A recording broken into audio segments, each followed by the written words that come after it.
doesn't say the text number here. It's interesting. Text 12. Oh, yeah. As the first edition. Text 12. It is very difficult to achieve the spiritual abode of Hari in the Vaikuntha planets, but you are so fortunate that you are already destined to go to that abode by worshiping him as the supreme abode of all living entities. Purport by His Divine Grace Srila Prabhupada. The material bodies of all living entities cannot exist unless sheltered by the spirit soul and the super soul. The spirit soul is dependent on the super soul, who is present even within the atom.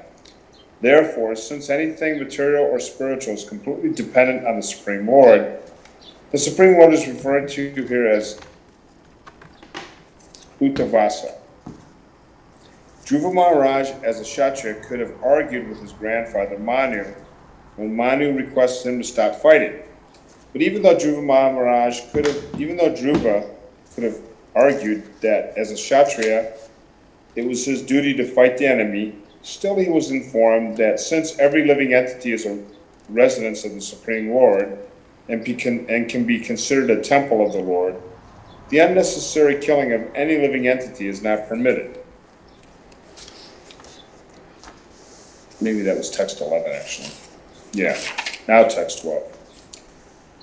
Because here in the first printing, text 12 doesn't have a number. They forgot it. Because you are a pure devotee of the Lord is always thinking of you, and you are also recognized by all his confidential devotees. Your life is meant for exemplary behavior. I am therefore surprised, why have you undertaken such an abominable task? Purport by His Divine Grace Srila Prabhupada. Dhruva Mahārāja was a pure devotee and was accustomed to always thinking of the Lord. Reciprocally, the Lord always thinks of those pure devotees who think of him only, 24 hours a day. As a pure devotee does not know anything beyond the Lord, so the Lord does not know anything beyond his pure devotee. Svāyambhuva Manu pointed out this fact to Dhruva Mahārāja. You are not only a pure devotee, but you are recognized by all pure devotees of the Lord. You should always act in such an exemplary way that others may learn from you. Under the circumstances, it is surprising that you have killed so many faultless yakshas.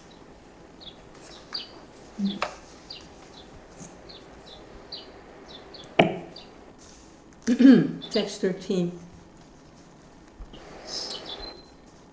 The Lord is very satisfied with his devotee when the devotee greets other people with tolerance, mercy, friendship, and equality. Jai, isn't that nice? No. Srimad Bhagavatam. What a way to go through life. You want to be a devotee. You greet people with tolerance, mercy, friendship, and equality. Prabhupada's purport. It is the duty of an advanced devotee in a second stage of devotional perfection to act in accordance with this verse. There are 3 stages of devotional life. In the lowest stage, a devotee is simply concerned with the deity in the temple, and he worships the Lord with great devotion, according to rules and regulations. In the second stage, the devotee is cognizant of his relationship with the Lord, his relationship with fellow devotees, his relationship with persons who are innocent, and his relationship with persons who are envious. Sometimes devotees are ill-treated by envious persons. It is advised that an advanced devotee should be tolerant. He should show complete mercy to persons who are ignorant or innocent. A preacher devotee is meant to show mercy to innocent persons whom he can elevate to devotional service. Everyone, by constitutional position, is an eternal servant of God. Therefore, a devotee's business is to awaken everyone's Krishna consciousness. That is his mercy. As for a devotee's treatment of other devotees who are his equals, he should maintain friendship with them. His general view should be to see every living entity as part and parcel of the Supreme Lord. Different living entities appear in different forms of dress. But, according to the instruction of the Bhagavad Gita, a learned person sees all living entities equally. Such treatment by the devotee is very much appreciated by the Supreme Lord. It is said, therefore, that a saintly person is always tolerant and merciful. He is a friend to everyone, never an enemy to anyone, and he's peaceful. These are some of the good qualities of a devotee. Jai Srila Prabhupada, setting the perfect example. I know. Hare Krishna. Okay. You want to read another, or should I? Oh, if you insist. That was so nice. I don't know. Can we get two in a row here? I don't know. Let's try. Okay, this is text 14. One who actually satisfies the Supreme Personality of Godhead during one's lifetime becomes liberated from the gross and subtle material conditions, thus being freed from all material modes of nature. He achieves unlimited spiritual bliss. Prabhupada's purport. Sounds like a good one. Going to be a great purport. Jai Srila Prabhupada. Taking us home. Uh-huh. In the previous verse, it has been explained that one should treat all living entities with tolerance, mercy, friendship, and equality. The only thing is we don't want to second guess Prabhupada. Sometimes he throws a curveball. Let's see what he's up to here. Okay. So the previous verse is said, should treat all entities with tolerance, mercy, friendship, and equality. By such behavior, one satisfies the Supreme Personality of Godhead, and upon his satisfaction, the devotee immediately becomes free from all material conditions. The Lord also confirms this in the Bhagavad Gita, quote, "Anyone who sincerely and seriously engages in my service immediately becomes situated in the transcendental stage, wherein he can enjoy unlimited spiritual bliss." End quote. Everyone in this material world is struggling hard in order to achieve blissful life.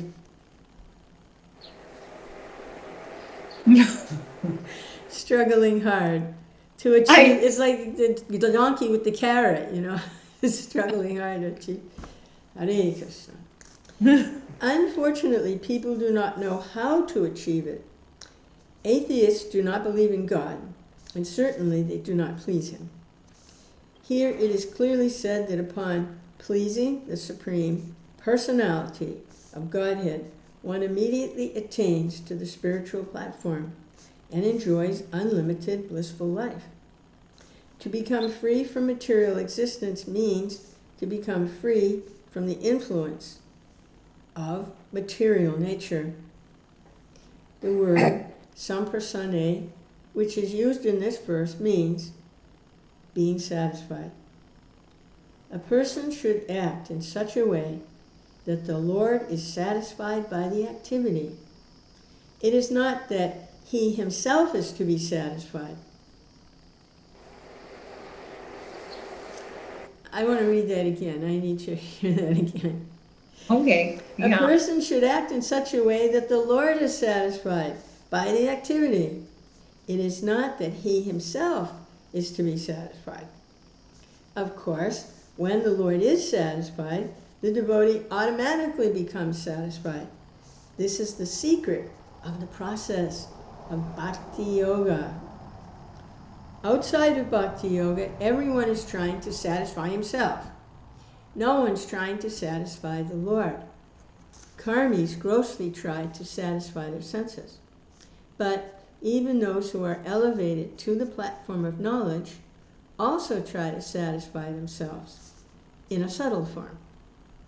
Karmis try to satisfy themselves by sense gratification, and jnanis try to satisfy themselves by subtle activities or mental speculation and thinking themselves to be God.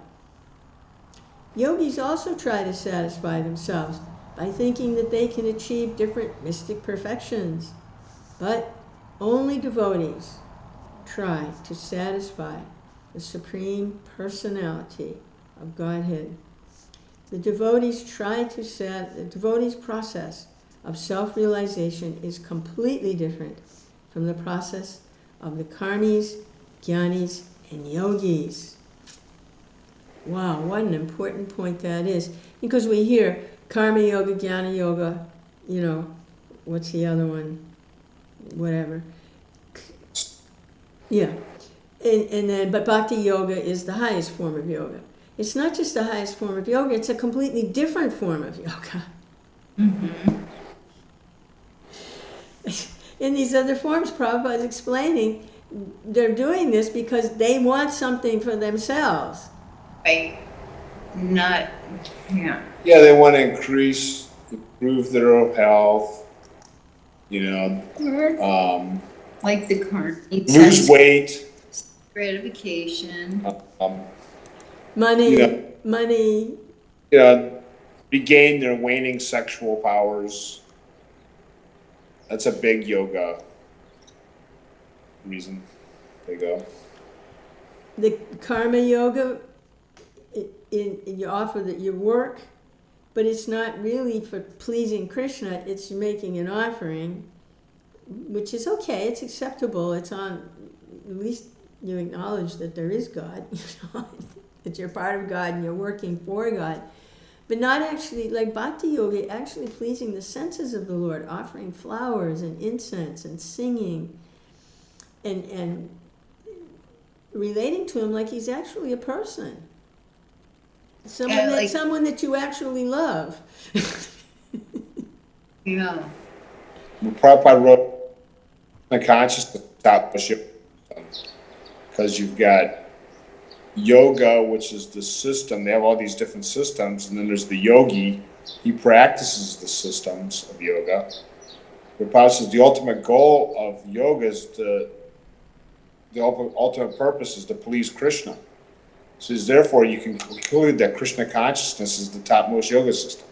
Yeah, absolutely. Because that's the ultimate goal of all yoga. But, we're saying with just pleasing Krishna, we don't, it drives me crazy. The guy at work, he does it on purpose. Like there'll be a beautiful flower that comes in, and then he'll smell it right away and say, look at this, look how beautiful. And he knows I'm going to get upset that he's smelt it first. But it's a natural way that everybody will enjoy their senses first. It's the devotee who will think, I must offer this first. Or like our food, everything like that. Everything gets offered first to the Lord, and then we enjoy after him. And it's such a wonderful practice. We're so fortunate that, Srila Prabhupada brought this to us. Yeah, it's acts of sacrifice, but it's different than just ritualistic sacrifices. It's like you were just describing. Instead of me, let me offer this to Krishna. And Prabhupada was explaining, when you please Krishna like that, automatically you're pleased, because you get to smell the flower too, Krishna, he doesn't smell it and destroy it, It's like, right. Yeah. Yeah. And we offer him the prasadam. He's eaten it, but he leaves us all the remnants. And it tastes even better after. Totally. Yeah. Okay. Prabhupada continues here. The devotee's process is completely different from the others. By working to please the Lord, by engaging his senses in the Lord's loving service, The devotee is immediately situated on the transcendental platform, and he enjoys unlimited blissful life. So it's purification of the senses, the mind and the senses. Mm-hmm. So the question is, Prabhupada was asked the question, then how come Queen Kunti and Bhishma and Arjuna, the Pandavas, they suffered so much? They're pure devotees. And Prabhupada answered, that's an example for you that there is no possibility whatsoever of you ever attaining any happiness in this material world.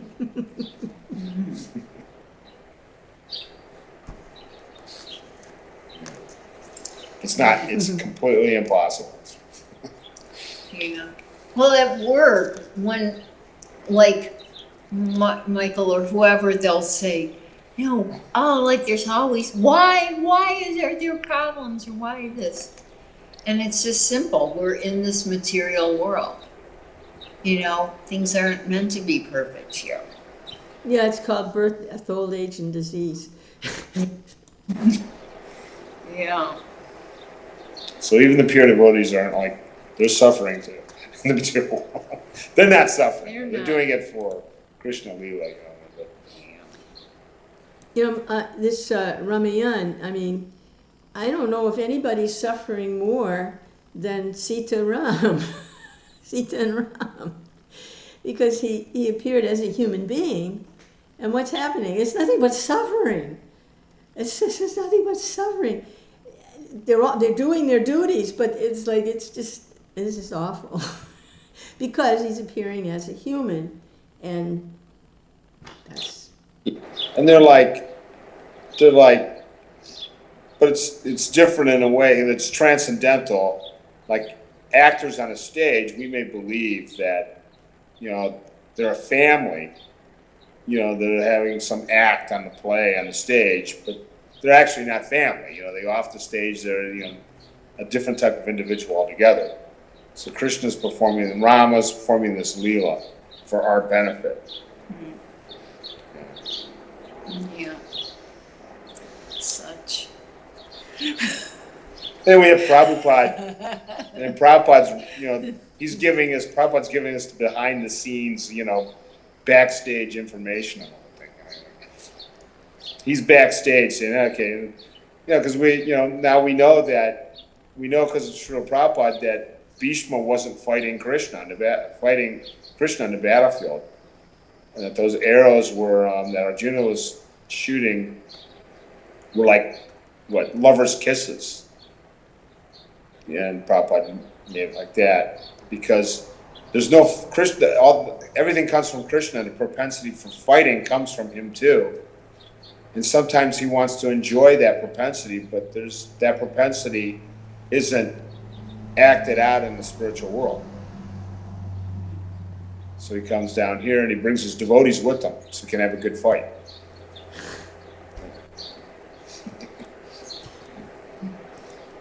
If it makes you happy. Yeah.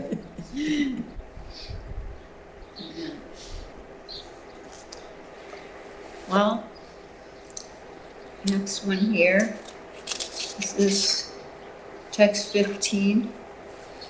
Yeah, okay.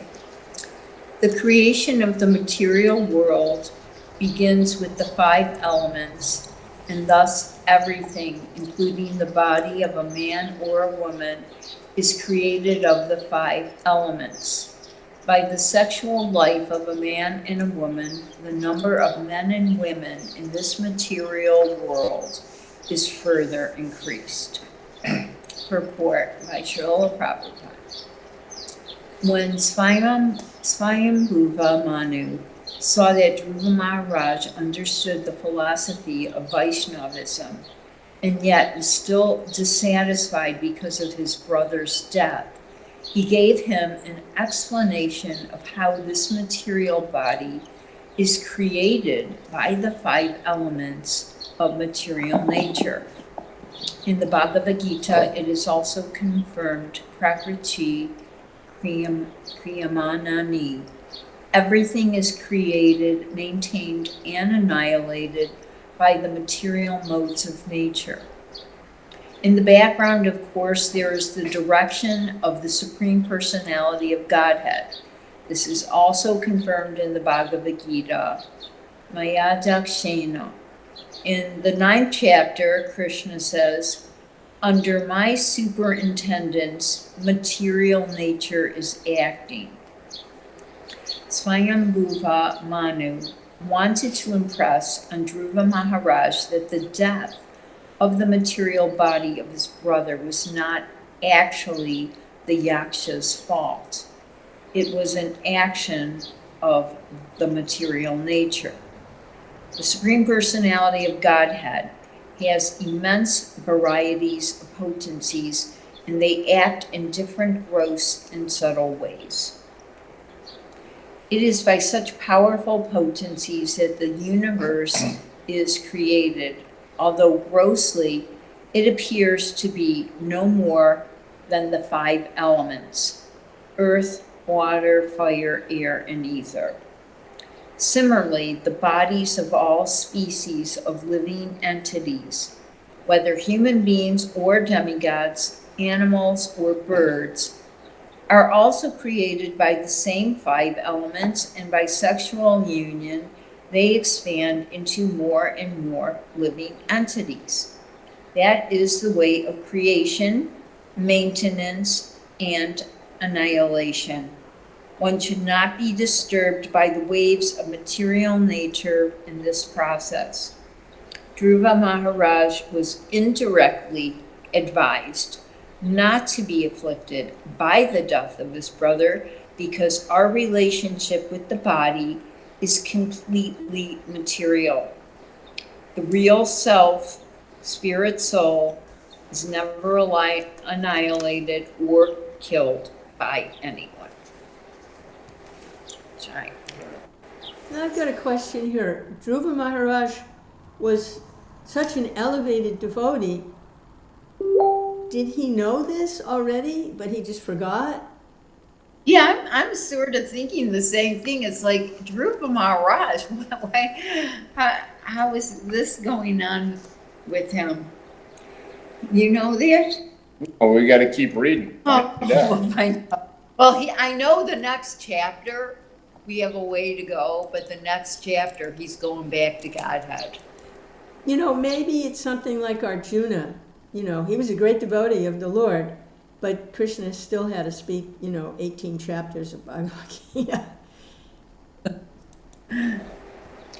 Hey, a devotee asked Prabhupada one time, what's it like in the spiritual world? And Prabhupada told him, go there and find out.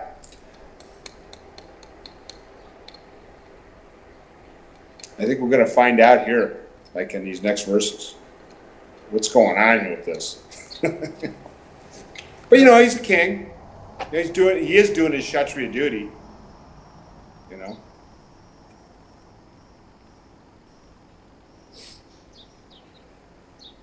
Text 16. Manu continued, my dear King Dhruva, it is simply by the illusory material energy of the Supreme Personality of Godhead, and by the interaction of the 3 modes of material nature, that creation, maintenance, and annihilation takes place. Purport by Divine Grace Srila Prabhupada. First, creation takes place with the ingredients of the 5 elements of material nature. Then, by the interaction of the modes of material nature, maintenance also takes place. When a child is born, the parents immediately see to its maintenance.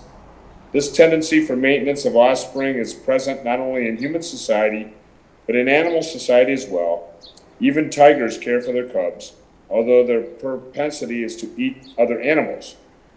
By the interaction of the material modes of nature, creation, maintenance, and also annihilation take place inevitably.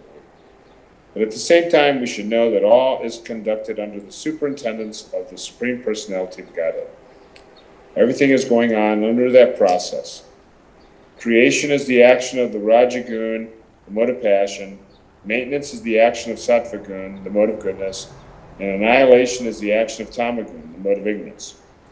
We can see that those who are situated in the mode of goodness live longer than those who are situated in the Tamagun or Rajagun.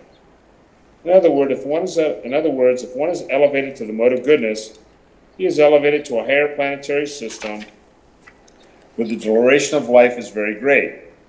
Urdhvam gachati sattvasta. Great rishis, sages, and sannyasis who maintain themselves in sattva gun, or the mode of material goodness, are elevated to a higher planetary system.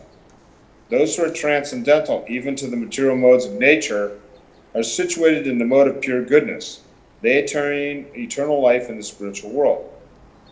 And I think that Prabhupada kind of answered it earlier when he said that the yakshas were going to Satyaloka. So, and that sometimes killing is benefit. There's a benefit to it. So we can already see that although he's being chastised here, Dhruva's being chastised, we're getting kind of like forewarned by Prabhupada that this was a great benediction to the yakshas, that they're being killed, too. You know? Satyaloka, yeah, the higher planetary system, where you go if you're a brahmachari your whole life. Yeah, there's always a lot going on at the same time. There's always so many different aspects of. So he's pretty, you know, he's, I guess, so that in further on, people can't use Dhruva Mahārāja's act against the yakshas as a reason to go to war. You know, like you said, there's a background beneficial purpose to the yakshas that they're being killed. Prabhupada's kind of already mentioned it beforehand. Yeah, I think it's killed by a devotee or by the Lord himself, not just killed, but. Right. Depending who you're killed by. Yeah, so the yakshas, it's their, I don't know, karma, or by the Lord's causeless mercy. Yeah, right. They're actually being liberated. Yeah. To a certain extent.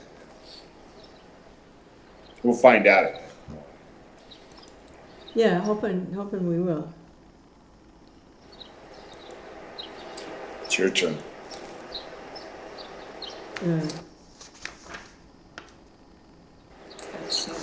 17? 17?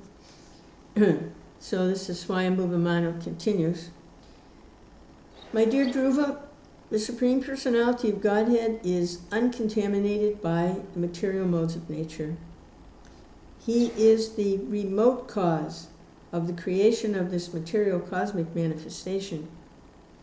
When he gives the impetus, many other causes and effects are produced, and thus the whole universe moves, just as iron moves, by the integrated force of a magnet. Purport by Prabhupada. How the external energy of the Supreme Personality of Godhead works within this material world is explained in this verse. Everything is happening by the energy of the Supreme Lord.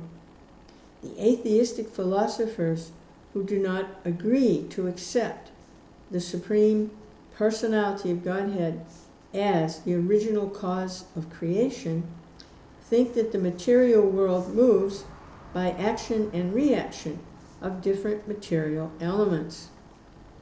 A simple example of the interaction of elements occurs when we mix soda and acid, and the movement of effervescence is produced. But one cannot produce life by such interaction of chemicals.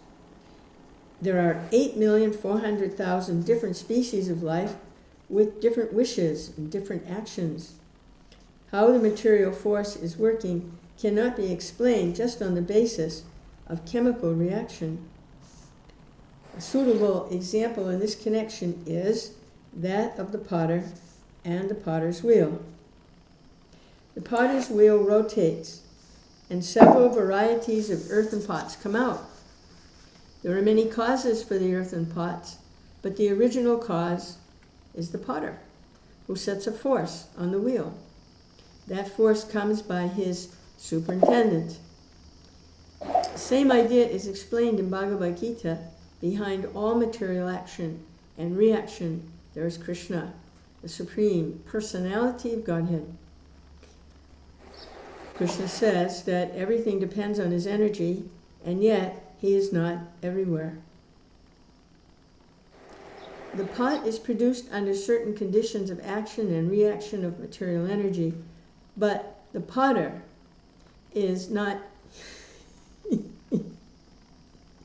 Prabhupada. But the potter is not in the pot. Jai Srila Prabhupada, that's such a funny way to say that. The potter is not in the pot. There's two ways you can look at that. You know, he's sitting in the pot or he's in the pot. Jai Prabhupada.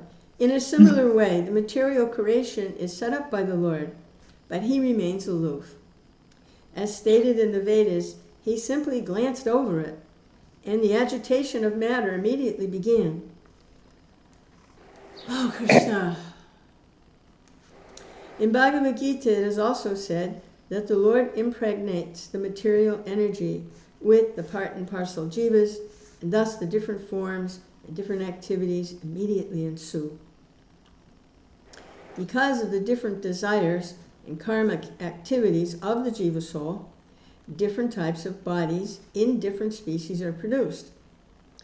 In Darwin's theory, there is no acceptance of the living entity as a spirit soul, and therefore his explanation of evolution is incomplete. Varieties of phenomena occur within this universe on account of the actions and reactions of the three material modes. But the original creator, or the cause, is the Supreme Personality of Godhead, who is mentioned here as Nimitta Matra, the remote cause. He simply pushes the wheel with his energy. According to the Mayavad philosophers, the Supreme Brahman has transformed himself into many varieties of forms. But that is not the fact. He is always transcendental to the actions and reactions of the material gunas, although he is the cause of all causes. Lord Brahma says, therefore, in Brahma Samhita, Ishvara Parama Krishna Satchidananda Vigraha Anadi Radhi Govinda Sarvakarana Karanam.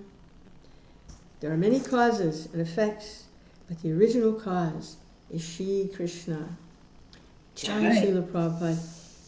Prabhupada goes all the way from like the beginning of creation to the perfect conclusions in like 2 paragraphs, you know, along with some humor.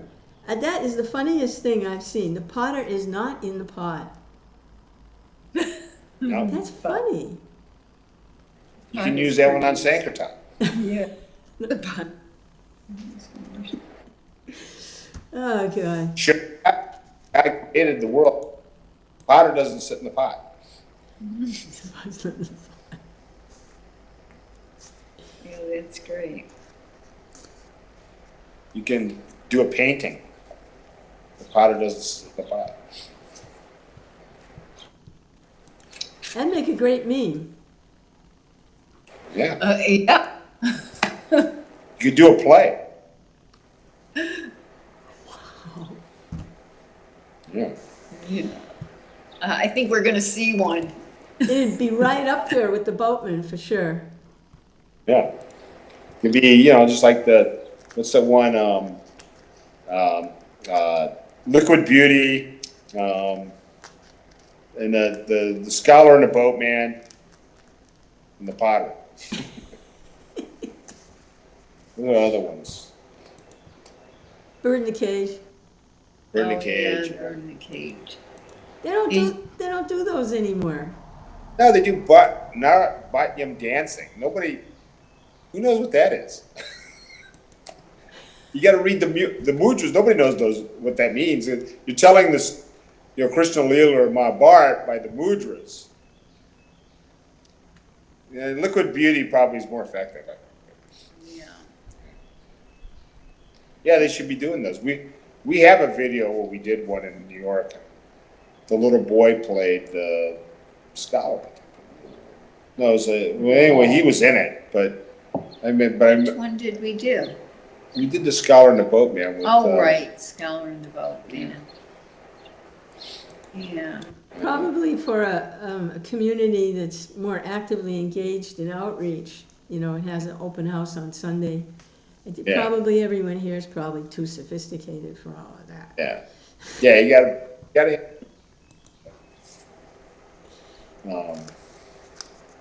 But I still don't get I don't even know how to say it. Bharatanatyam dancing, because I can't, I don't know those, the feet and the hands move and the body movements. They're actually speaking a the Leela of the Mahabharata or whatever it is. And, along with the performance, it'd be nice if there was a narrator yeah. who could translate, Yeah. It's kind of like, deaf and dumb, Yeah. deaf language. Yeah. Should be like that, yeah. Or they could even have nowadays, you got the big screen TVs that could have it in, text or something. Well, we just came up with 2 great ideas. And that will get rejected. No. Not necessarily. If they're presented maybe in such a way that they think they thought of it,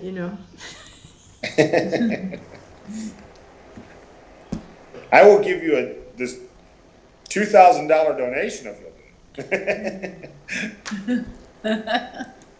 We're on it right away, Prabhu. Yeah, next Sunday, no problem. We're giving the kids a day off of school to rehearse.